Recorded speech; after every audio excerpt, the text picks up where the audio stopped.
Assalamualaikum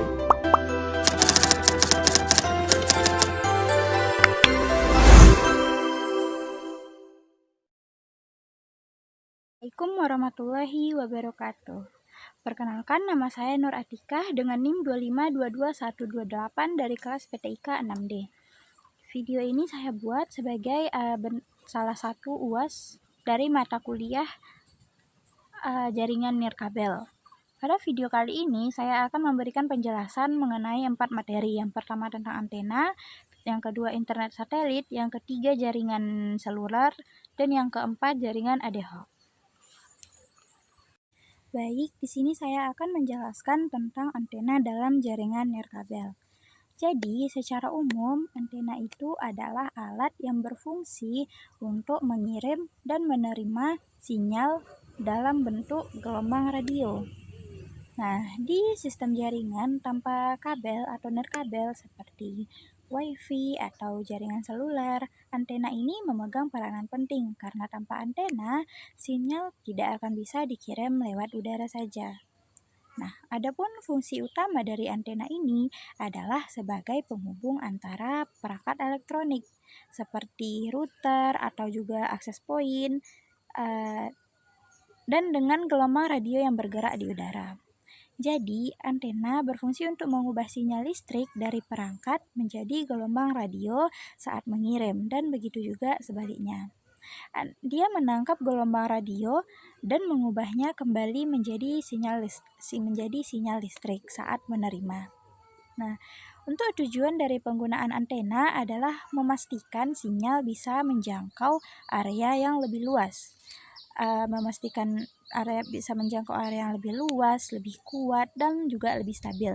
Misalnya kalau di rumah, kalau sinyal WiFi lemah di bagian belakang rumah, kita bisa tambahkan atau atur arah antena supaya sinyalnya bisa sampai ke sana. Selanjutnya untuk manfaat antena. Manfaat antena itu cukup banyak. Yang pertama, dia bisa membantu memperluas jangkauan jaringan tanpa perlu menarik kabel kemana-mana. Karena antena konsepnya nirkabel, tidak menggunakan kabel. Yang kedua, antena juga bisa memperbaiki kualitas koneksi. Kalau sinyalnya kuat dan stabil, internetan otomatis bakalan jadi lebih lancar. Dan yang ketiga, antena bisa membantu supaya banyak perangkat tetap bisa terhubung tanpa terganggu satu sama lain. Tidak ada kabel dan tidak akan mengganggu perangkat yang lain juga. Nah, kalau kita lihat dari komponennya, antena ini umumnya terdiri dari beberapa bagian. Ada elemen pemancar atau penerima, itunya biasanya tuh berupa batang logam yang berfungsi langsung untuk menangkap dan memancarkan sinyal. Lalu ada bagian pengarah. Ini kalau antenanya berjenis direksional yang membantu memfokuskan sinyal ke arah tertentu. Nah, kadang juga ada reflektor untuk memantulkan sinyal agar lebih terarah. Kalau antenanya dipasang di luar, biasanya ditutup dengan pelindungan yang disebut radome. Yang radome ini bertujuan untuk melindungi antena dari cuaca ataupun juga debu. Antena ini mempunyai beberapa jenis dan biasanya dibedakan berdasarkan arah pancaran sinyalnya. Yang pertama adalah antena omnidireksional. Antena omnidireksional yaitu jenis yang memancarkan sinyal ke segala arah. Ini biasanya kita temukan di router WiFi di rumah. Sinyal dari omnidireksional ini bisa menyebar sebanyak 360 derajat. Jadi cocok untuk penggunaan di dalam ruangan. Yang kedua ada antena direksional. Kalau yang tadi omnidireksional, yang ini direksional. Direksional ini berfokus untuk memancarkan sinyal ke satu arah tertentu. Contohnya parabola atau antena Yagi. Jenis ini cocok dipakai kalau kita mau mengirim sinyal ke lokasi yang jauh tapi spesifik. Misalnya antara gedung atau titik tertentu di luar ruangan. Selain itu, ada juga jenis antena berdasarkan bentuknya. Kalau yang tadi berdasarkan jenisnya ada dua, omnidireksional sama direksional. Ini berdasarkan bentuknya. Yang pertama ada antena dipole yang berbentuk lurus. Antena ini yang datar, lalu antena parabola yang bentuknya seperti piring cekung. Dan juga antena sektor yang sering dipakai di menara pemancar karena bisa memancarkan sinyal ke arah yang lebih luas. Memancarkan sinyal ke arah yang lebih luas, tapi dia tetap terarah. Kinerja antena ini dipengaruhi oleh beberapa faktor. Yang pertama kita sebut gain atau penguatan antena. Semakin tinggi gainnya, makin jauh dan kuat pula sinyalnya. Tapi biasanya area jangkauannya semakin sempit atau dia hanya terarah saja. Yang kedua ada yang namanya polarization,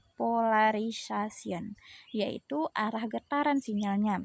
Dia tuh bisa horizontal, vertikal, atau juga melingkar. Nah, supaya sinyal bisa ditangkap dengan baik, popularitas antara pemancar dan penerima sebaiknya dibuat sama. Selanjutnya yang ketiga adalah frekuensi kerja. Ya, frekuensi kerja. Antena ini dirancang untuk bekerja di frekuensi tertentu. Misalnya 2,4 GHz atau 5,5 GHz seperti yang umum dipakai di WiFi. Kalau perangkat dan antenanya beda frekuensi, sinyal otomatis bisa lemah atau bahkan nggak bisa connect. Dan yang terakhir adalah faktor lingkungan, seperti tembok, benda, logam, cuaca, atau gangguan dari sinyal lain. Semua itu bisa mempengaruhi kualitas sinyal yang diterima atau juga dikirim dari antena. Karena itu, penempatan antena juga harus diperhatikan dengan baik. Nah, jadi kesimpulannya dari bab antena ini adalah komponen dalam sistem jaringan nirkabel. Nah, dengan memilih antena yang sesuai, mengatur arah pancaran sinyal, dan memperhatikan faktor-faktor yang mempengaruhinya, kita bisa dapatkan koneksi yang lebih bagus, koneksi yang lebih baik, dan koneksi yang lebih stabil tanpa perlu kabel yang merepotkan. Adapun contoh nyatanya dari penggunaan antenanya seperti kita pasti pernah nih, pas lagi internetan di kamar, sinyal WiFi tiba-tiba lemah ataupun hilang. Padahal di ruangan tengah atau ruangan yang lain itu lancar. Nah, itu tuh biasanya disebabkan karena posisi antena router kita tidak optimal atau karena sinyalnya tuh tidak bisa menembus tembok. Bahkan di kantor ataupun kampus biasanya mereka tuh pakai antena tambahan yang lebih kuat atau juga antena luar ruangan yang arah sinyalnya bisa disesuaikan. Jadi, antena ini memang sangat menentukan apakah sinyal sampai dengan baik atau justru sinyal terhambat oleh berbagai faktor yang tadi. Nah, dari penjelasan tadi dapat saya simpulkan bahwa antena itu bukan cuma sekedar tiang atau batang logam di router, tapi sebenarnya dia adalah alat yang penting yang jadi penghubung utama dalam komunikasi nirkabel. Tanpa antena, teknologi seperti WiFi, Bluetooth, dan jaringan seluler tidak akan bisa berjalan. Nah, maka dari itu, sebagai orang yang belajar tentang jaringan atau teknologi informasi, penting sekali bagi kita untuk memahami bagaimana cara kerja, jenis-jenis, komponen, dan juga faktor-faktor yang mempengaruhi performa dari antena tersebut. Selanjutnya saya akan menjelaskan tentang materi jaringan internet. Kita semua tentu tahu bahwa internet sudah menjadi kebutuhan penting dalam kehidupan sehari-hari. Kita pasti menggunakan internet untuk belajar, bekerja, berkomunikasi, hingga hiburan. Tapi nggak semua wilayah itu bisa menikmati layanan internet yang lebih cepat dan juga stabil. Terutama daerah-daerah terpencil yang belum terjangkau kabel fiber optik. Kabel fiber optik adalah kabel yang memancarkan internet atau jaringan seluler. Nah, di sini internet satelit menjadi solusi. Internet satelit adalah teknologi yang memungkinkan akses internet melalui satelit yang mengorbit di luar angkasa. Dengan kata lain, pengguna bisa mengakses internet tanpa sambungan kabel atau tower sinyal di dekatnya. Nah, untuk cara kerja dari internet satelit ini sebenarnya cukup sederhana secara konsep. Untuk penggunaannya, meskipun teknologinya cukup kompleks, ketika kita mengakses internet, misalnya untuk membuka Google ataupun juga YouTube, permintaan data dari perangkat kita dikirim ke modem. Setelah dikirim ke modem, lalu diteruskan ke antena parabola kecil yang biasanya dipasang di atap rumah. Parabola itu nantinya yang akan memancarkan sinyal ke satelit di luar angkasa, yang letaknya bisa sekitar 35.000 km di atas permukaan bumi, khususnya untuk satelit jenis geostasioner. Nah, dari satelit itu, sinyal diteruskan lagi ke stasiun bumi milik penyedia layanan internet.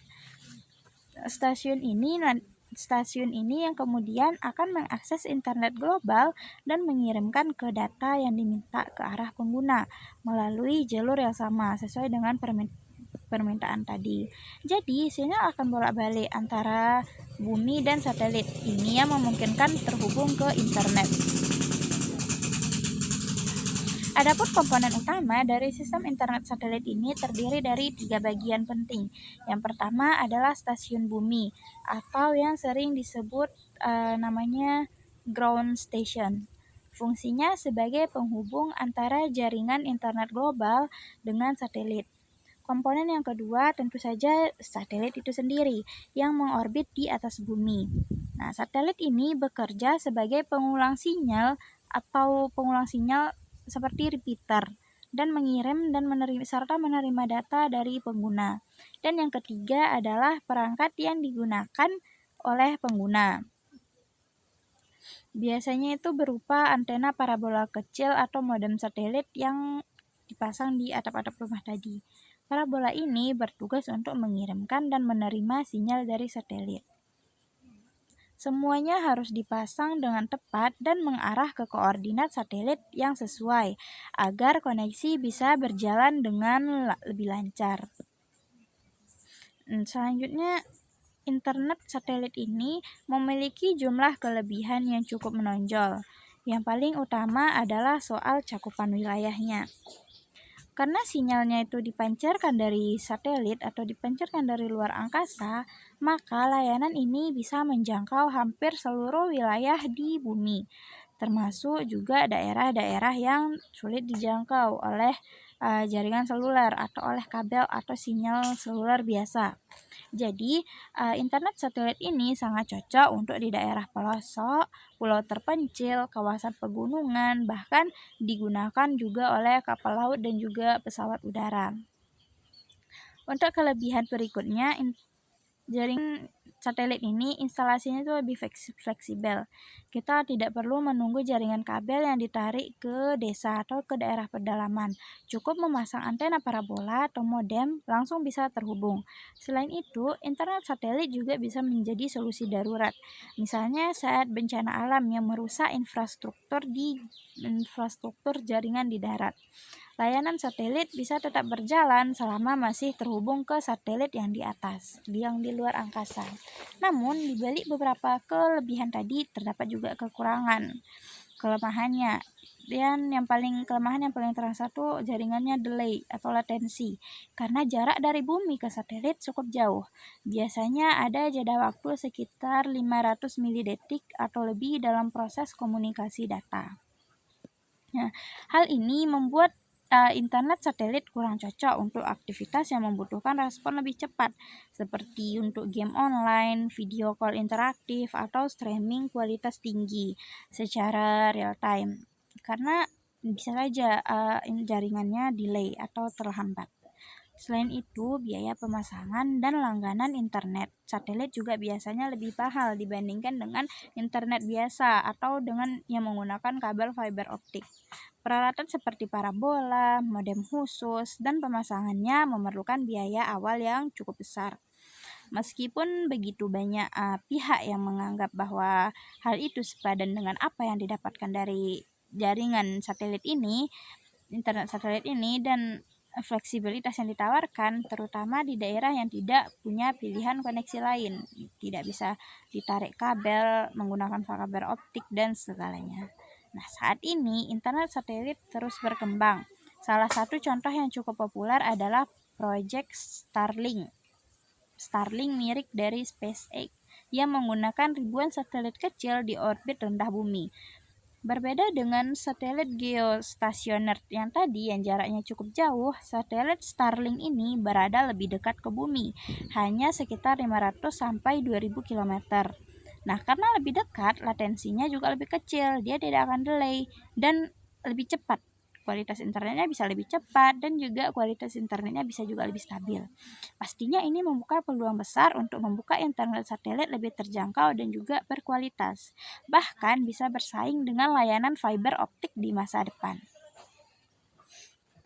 Nah, selanjutnya internet kesimpulannya, internet satelit ini adalah salah satu inovasi penting dalam teknologi jaringan komunikasi. Dengan kemampuan menjangkau daerah-daerah yang terpencil, daerah pedalaman, pegunungan, dan sebagainya, internet satelit ini membuka akses informasi dan koneksi bagi masyarakat sebelumnya yang tidak tersentuh jaringan internet. Meskipun ada kekurangan seperti delay, latensi terhambat, atau biaya yang mahal dan tinggi, perkembangan teknologi yang lebih cepat seperti satelit orbit rendah membuat internet sedikit lebih menjanjikan di masa depan. Nah, maka dari itu, terkait dengan internet satelit ini, perlunya pemahaman kita tentang cara kerja, kelebihan, dan tantangan internet satelit sangat wajib untuk kita ketahui, terutama bagi kita yang belajar tentang jaringan komputer dan juga teknologi informasi. Nah, intinya internet satelit ini membantu kita lebih mudah digunakan untuk daerah-daerah terpencil, daerah pedalaman, atau daerah pegunungan yang dia tidak bisa dijangkau oleh kabel fiber optik atau jaringan seluler biasa. Dan juga jaringan internet satelit ini memiliki kelemahan seperti yang sudah dijelaskan tadi. Jaringannya yang delay atau terhambat, atau bahkan biayanya yang cukup mahal. Namun, sepertinya untuk masa depan internet satelit ini cukup untuk bisa digunakan di masa depan karena perkembangan teknologi yang juga semakin pesat. Saya akan menjelaskan tentang internet seluler. Kita menggunakan jaringan seluler hampir setiap hari, baik untuk menelpon, berkirim pesan, mengakses internet, hingga menggunakan aplikasi-aplikasi seperti WA, Instagram, TikTok, YouTube, dan juga lainnya. Tetapi banyak di antara kita yang belum memahami bagaimana cara kerja dari jaringan ini, apa saja komponennya, dan bagaimana perkembangannya dari waktu ke waktu. Nah, secara sederhana, jaringan seluler adalah sistem komunikasi nirkabel atau sistem komunikasi tanpa menggunakan kabel. Tetapi dia menggunakan gelombang radio untuk menghubungkan antara perangkat pengguna seperti HP atau modem ke internet atau jaringan telepon lainnya melalui infrastruktur menara pemancar atau namanya Base Transceiver Station atau BTS. Nah, jaringan ini disebut seluler karena jaringan ini dibagi ke dalam beberapa wilayah cakupan yang disebut beberapa sel, di mana masing-masing sel memiliki BTS-nya sendiri. Ketika kita berpindah tempat, misalnya dari rumah ke pasar, sinyal HP kita akan berpindah otomatis dari satu sel ke sel lainnya tanpa juga putus. Jadi selnya itu terbagi-bagi. Nah, inilah yang membuat kita tetap bisa menelpon atau internetan meskipun kita sedang bergerak atau berpindah-pindah. Untuk komponen utama dalam jaringan seluler ada beberapa. Yang pertama, pastinya perangkat pengguna seperti smartphone, HP, laptop, modem, atau juga tablet. Yang kedua ada BTS tadi atau menara pemancar yang kita gunakan. BTS ini berfungsi untuk menerima dan memancarkan sinyal radio ke perangkat. Ketiga ada Base Station Controller (BCS), yaitu pengendali beberapa BTS dalam satu area yang bertugas mengatur handover atau perpindahan sinyal antar BTS. Nah, keempat ada Mobile Switch Center yang bertugas menghubungkan jaringan seluler dengan jaringan telepon lain atau internet.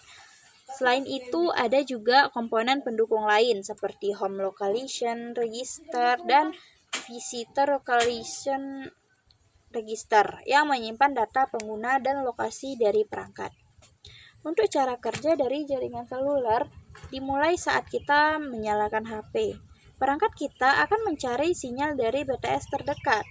Setelah terhubung, BTS akan meneruskan sinyal itu ke dalam BCS, BCC, kemudian ke MCC, dan akhirnya sampai ke jaringan tujuan, baik itu internet maupun jaringan telepon.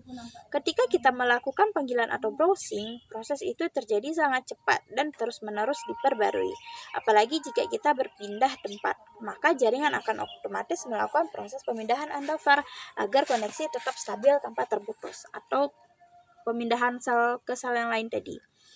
Jaringan seluler ini akan terus berkembang seiring dengan waktu. Kita mengenalnya dengan istilah generasi jaringan, karena kita tahu ada yang 1G, 1G, 2G, 3G, 4G, hingga sekarang 5G, dan juga ada yang sudah membahas tentang 6G, 6G. Nah, untuk generasi pertama atau 1G digunakan untuk menelepon dengan suara analog, dan dia itu muncul sekitar tahun 1980-an. Sedangkan 2G ini mulai memperkenalkan layanan SMS dan panggilan suara digital, serta memperkenalkan keamanan yang lebih baik. Untuk 3G membawa internet ke dalam jaringan seluler dengan kecepatan yang lebih baik dan memungkinkan akses email, browsing, video call, dan lainnya. Dan untuk 4G adalah revolusi besar dalam jaringan data dengan kecepatan yang tinggi dan cukup untuk streaming video, main game online, dan akses cepat. Dan terbaru ada juga 5G, adalah teknologi terbaru yang menawarkan kecepatan data yang sangat tinggi, latensi sangat rendah, dan bisa menghubungkan banyak perangkat sekaligus. Nah, teknologi ini mendukung berbagai inovasi seperti mobil otonom, smart city, hingga augmented reality (AR). Nah, setiap generasi jaringan memiliki karakteristik sendiri. Misalnya dari 2G hingga 3G, jaringan itu masih berbasis circuit switching. Artinya, koneksi dibuat khusus seperti saluran tetap berkomunikasi selama Setiap generasi jaringan memiliki karakteristiknya sendiri. Misalnya pada jaringan 2G hingga 3G, jaringan masih berbasis circuit switching, yang artinya koneksi dibuat secara khusus seperti saluran tetap selama komunikasi berlangsung. Sementara mulai dari 4G ke atas, jaringan itu sudah berbasis paket switching yang lebih efisien karena data dibagi menjadi beberapa paket-paket kecil dan dikira melalui jalur tercepat yang tersedia. Nah, inilah alasannya mengapa internet di 4G terasa lebih jauh cepat dibandingkan dengan 3G. Selain itu, kita juga mengenal istilah yang namanya frekuensi jaringan, dan di mana setiap jaringan seluler bekerja pada rentang frekuensi tertentu. Misalnya 5G di Indonesia biasanya berjalan di frekuensi 1800 MHz atau 2300 MHz. Sedangkan 5G mulai menggunakan frekuensi yang lebih tinggi, seperti 3,5 GHz atau bahkan gelombang milimeter di atas 26 GHz. Semakin tinggi frekuensinya, maka kecepatan data yang bisa dibawa juga semakin tinggi, tapi jangkauan sinyalnya cenderung lebih pendek dan mudah terganggu oleh tembok atau juga oleh cuaca seperti hujan. Nah, selanjutnya ada beberapa keuntungan dari penggunaan jaringan seluler. Yang paling jelas tentu adalah terkait dengan mobilitasnya. Kita tetap bisa terhubung ke internet kapan saja dan di mana saja selama ada sinyal. Jaringan ini juga praktis karena tidak perlu kabel seperti jaringan fiber atau juga jaringan LAN. Nah, selain itu, jaringan seluler ini juga fleksibel dan cepat dalam penyebarannya, terutama di daerah-daerah yang sulit dijangkau oleh kabel. Jaringan internet seluler ini tidak termasuk ke dalam jaringan nirkabel karena dia tuh sistemnya tidak menggunakan kabel. Nah, namun jaringan seluler ini juga mempunyai kekurangan. Salah satunya adalah ketergantungan pada infrastruktur BTS tadi. Kalau suatu daerah belum punya tower pemancar, maka sinyal akan lemah atau bahkan tidak ada. Jadi, seluler ini bisa aktif kalau tower pemancarnya juga ada. Nah, selain itu, jaringan ini juga rentan terkena gangguan, misalnya saat cuaca buruk atau banyak pengguna yang mengakses bersamaan. atau ada interferensi dari gelombang lain, gangguan dari gelombang lain. Nah, karena itu kualitas sinyal bisa berbeda-beda tergantung lokasi, waktu, dan jumlah penggunanya. Nah, dalam praktiknya, jaringan seluler juga menjadi dasar bagi banyak teknologi lain seperti IoT, Internet of Things, mobile banking, GPS, e-commerce, dan berbagai aplikasi-aplikasi lainnya. Bahkan untuk masa depan, jaringan seluler diharapkan bisa menopang konektivitas global untuk sistem kota pintar atau smart city, perencanaan pembuatan kota pintar. Nah, layanan kesehatan jarak jauh dan pendidikan digital juga sudah mulai mengakses jaringan seluler dalam penerapannya. Nah, untuk kesimpulan, jaringan seluler ini adalah teknologi komunikasi yang sangat penting dalam kehidupan kita. Dengan kemampuannya menghubungkan manusia di mana saja dan kapanpun orang berada, jaringan ini terus berkembang dan menjadi tulang punggung dari transformasi digital pada saat ini dan di masa mendatang. Meskipun masih ada banyak tantangan seperti keterbatasan infrastruktur atau gangguan sinyal, namun potensi dan manfaatnya sangat besar dan sangat banyak. Apalagi dengan hadirnya teknologi 5G yang terbaru sekarang yang membawa kecepatan dan kecanggihannya lebih jauh. Maka dari itu, penting bagi kita untuk memahami bagaimana jaringan seluler bekerja, memahami apa saja komponennya, serta bagaimana cara penggunaan dan pengaruhnya terhadap kehidupan modern seperti saat sekarang ini. Selanjutnya, saya akan menjelaskan tentang jaringan ad hoc. Mungkin sebagian dari kita masih asing dengan istilah ini, tapi sebenarnya konsepnya cukup sederhana dan bisa kita temukan juga dalam kehidupan sehari-hari, terutama dalam situasi tertentu.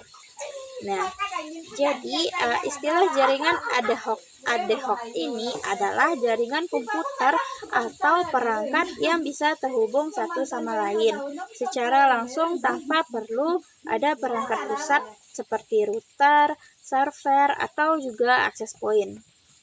Dalam jaringan ini, setiap perangkat bisa langsung berbicara ke perangkat lain, dan masing-masing perangkat berperan sebagai pengirim, penerima, dan juga sekaligus pengatur jalur komunikasi. Karena itu disebut ad hoc, yang dalam bahasa Latin itu artinya sementara atau untuk kebutuhan tertentu saja. Nah, contohnya itu seperti misalnya kita lagi membuat acara piknik dengan teman-teman. Nah, kita semua bawa laptop atau HP, tapi tidak ada wifi atau tidak ada jaringan di sana. Termasuk juga tidak ada jaringan internet. Nah, kalau untuk bisa saling berkirim file atau main game bareng, kita bisa membuat jaringan ad hoc kita sendiri. Ad hoc tadi jaringan sementara yang dibuat antar perangkat kita aja biar bisa terhubung langsung. Tidak perlu sinyal dari luar, cukup antar perangkat saja. Nah, sangat mudah jika kita bisa untuk mengaplikasikannya. Jaringan ad hoc ini sering dipakai dalam kondisi darurat atau ketika jaringan normal tidak tersedia. Misalnya di lokasi bencana di mana semua infrastruktur komunikasi rusak. Tim penyelamat bisa menggunakan jaringan ad hoc untuk tetap berkomunikasi antar perangkat. Atau contoh lainnya di medan perang, di mana tentara-tentara bisa menggunakan jaringan ad hoc untuk berbagi informasi secara cepat dan juga secara langsung. Nah, jaringan ini juga bisa dipakai dalam konferensi atau kampus atau saat main game juga bisa jika itu bersifat multiplayer lokal. Nah, salah satu hal yang menarik dari jaringan ad hoc ini adalah sifatnya yang fleksibel dan mandiri. Pada jaringan ad hoc ini, kita tidak membutuhkan jaringan tetap atau infrastruktur yang rumit. Selama perangkat saling bisa melihat satu sama lain, terhubung satu sama lain, misalnya lewat wifi atau lewat bluetooth, maka antar perangkat tersebut bisa membentuk jaringan. Tetapi jaringan ad hoc ini juga punya tantangan karena setiap perangkat yang bertugas juga sebagai pengatur setiap perangkat bertugas juga sebagai pengatur jalur data, maka salah satu perangkat mati atau keluar dari jaringan, jalur komunikasi bisa terganggu. Jadi semuanya perangkat itu harus terkoneksi gitu. Kalau nggak jaringannya bisa terganggu. Nah, jaringannya harus bisa menyesuaikan sendiri, mencari rute baru untuk mengirimkan data. Jadi disinilah muncul konsep yang disebut dengan routing dinamis. Artinya, jalur data dalam jaringan ad hoc bisa berubah-ubah tergantung posisi dan kondisi dari perangkat. Ada beberapa jenis jaringan ad hoc ini. Yang paling umum digunakan adalah Mobile Ad Hoc Network atau MANET. Kita singkat dengan MANET, Mobile Ad Hoc Network. Nah, ini merupakan jaringan ad hoc untuk perangkat bergerak seperti HP, laptop, atau juga drone. Dalam MANET ini, perangkat bisa berpindah tempat dan tetap menjaga koneksi seperti drone. Nah, dia tuh meskipun jaringan yang berubah-ubah. Selanjutnya ada juga Wireless Sensor Network atau WSN, Wireless Sensor Network. Wireless Sensor Network yaitu jaringan ad hoc yang biasanya dipakai untuk sensor-sensor kecil, misalnya sensor untuk suhu, kelembapan, atau gerakan yang dipasang di hutan, pabrik, atau juga rumah. Sensor anti maling sepertinya, contohnya. Nah, sensor-sensor itu bisa terhubung tanpa kabel dan mengirim data ke perangkat pusat. Selanjutnya ada juga Vehicular Ad Hoc Network atau VANET, yaitu jaringan ad hoc antar kendaraan.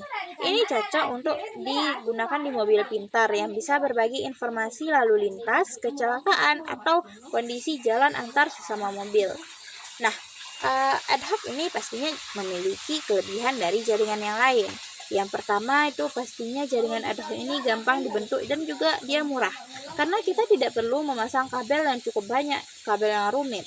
Atau kita juga tidak perlu memasang router, server, dan yang lainnya. Untuk yang kedua, jaringan ad hoc ini bersifat cepat dan juga fleksibel. Jaringan ini bisa digunakan langsung begitu saja ketika perangkat terhubung. Dan yang ketiga, cocok untuk situasi darurat atau lingkungannya sulit dijangkau jaringan biasa. Tetapi tentu saja di balik kelebihan pasti ada juga kekurangannya. Di antaranya masalah kestabilan koneksi. Karena perangkat bisa berpindah-pindah atau mati mendadak. Jadi jaringannya otomatis juga akan berubah. Karena itu keamanan juga menjadi tantangannya. Karena jaringannya berubah-ubah, keamanannya juga rentan. Karena nggak ada sistem keamanan pusat seperti jaringan biasa, dia terhubung secara langsung. Jadi data bisa lebih mudah disadap kalau tidak dilindungi dengan enkripsi yang baik. Kalau kita lihat dari segi penggunaannya, jaringan ad hoc ini memang belum terlalu banyak dipakai di kehidupan sehari-hari. Karena juga istilahnya masih belum familiar di lingkungan kita. Dan juga karena koneksi internet dan wifi sekarang sangat-sangat mudah untuk diakses.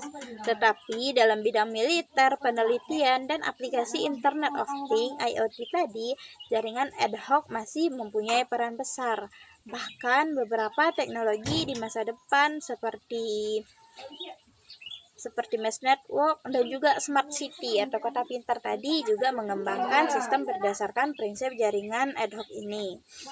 Misalnya lampu jalan yang bisa saling terhubung dan menyesuaikan terang secara otomatis, atau juga sensor-sensor di pertanian yang saling berkirim data tanpa perlu koneksi internet.